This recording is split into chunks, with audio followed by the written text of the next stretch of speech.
Invincible Dragon is a Max Zhang Anderson Silva action movie that I saw at Walmart. I saw it in the new releases bin, and the library had it, so I decided, hey, Max Zhang was in Ip Man 3, and he had his own film, and he's actually been in a couple of films before Ip Man 3, but Ip Man 3 was kind of the movie that put him on the map. So I gave him a chance, and I shouldn't have, because this movie is probably one of the worst films I've ever seen.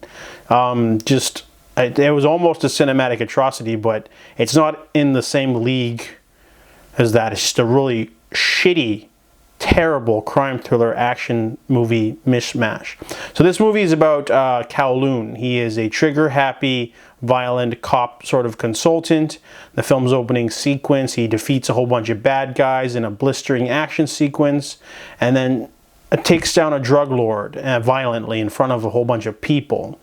Or not drug lord, but he's a crime villain of some sort, whatever. So Kowloon gets busted down to like lesser cases, of course, because he's a loose cannon. And anyways, he starts having to solve these serial killer murders. So the movie automatically shifts from martial arts fueled action movie to now crime thriller. So the budget takes a big slash right there, because now they're chasing a serial killer who strangles policewomen only. And of course, after some more tragic events, he finds himself being a bomb of sorts, and then we hone in on the villain, played by Anderson Silva. If you haven't guessed by now, yes, he plays the villain, because he's the only role he's got. The movie's not really keen on hiding who the identity of the killer is, but the movie only has 3 action sequences. There's a fight between Kowloon and a henchman in the middle, which isn't good. In fact, it's one of the most laughable sequences I've ever seen in a movie. There's this shitty CGI bus train, and it crashes while they're fighting in it, and they both don't die. And then there's 2 fights with Anderson Silva. And Anderson Silva is a great physical presence, but he's not a very good actor, because he's got to juggle 3 different languages in this movie.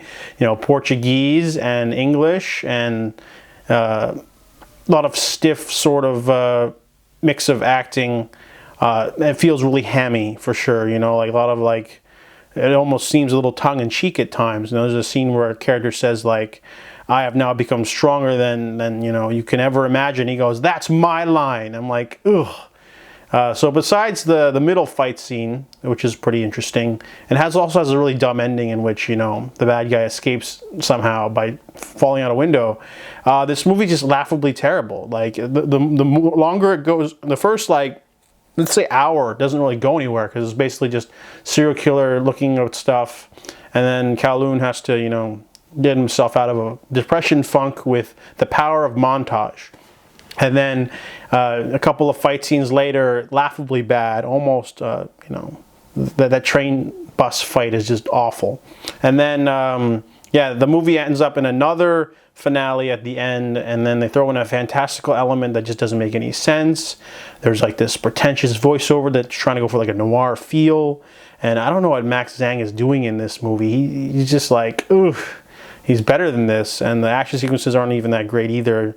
I thought I could just coast by on that alone, but no. If you look at the front of the DVD, it looks like it'd be some sort of super action-packed, movie, but instead it's the first 45 minutes to an hour is a lazy crime thriller film, nothing going on.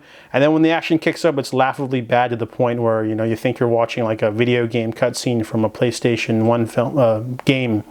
So Invincible Dragon has no worth, honestly.